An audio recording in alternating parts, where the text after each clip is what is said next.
How to get Facebook dark mode on any iPhone. Starting off, you first need to open up the Facebook application on your phone. Once you're in the Facebook homepage, tap on the menu icon on the bottom right corner.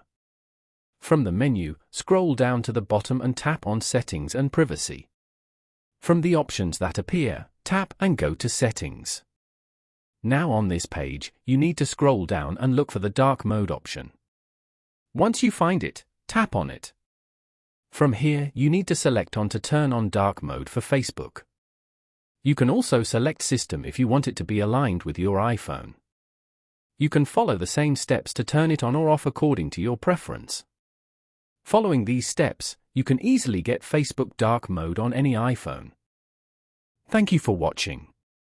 Please leave a like if this tutorial helped you, or leave a comment below if you have any questions related to the video.